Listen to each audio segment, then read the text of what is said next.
কাল শেষ। গরমকালে কি কি গাছ করবে সেই গাছপালা নিয়ে ড্যাডি বাগানে নেমে পড়েছে সকাল সকাল।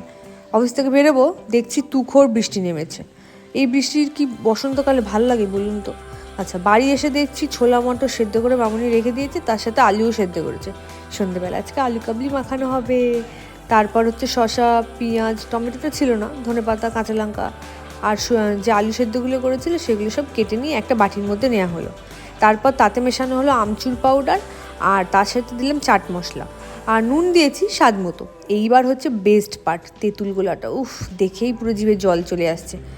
আর শুকনো খোলায় ভেজে নিয়েছিলাম জিরে আর শুকনো লঙ্কাটা, ওইটাকেও গুঁড়ো করে দিয়ে দিলাম। শেষে একটু নুন আর লেবু ছড়িয়ে পরিবেশন করলাম। জিভে জল চলে আসছে না দেখে? কি অসাধারণ খেতে হয়েছিল। টিভিতে সেদিন দেখলাম ফাইটার, নেটফ্লিক্সে দিয়ে দিয়েছে। তোমরাও সবাই দেখো, তার সাথে এই চাটটা বানাও। কেমন হয়েছে কমেন্ট করো। Thank you.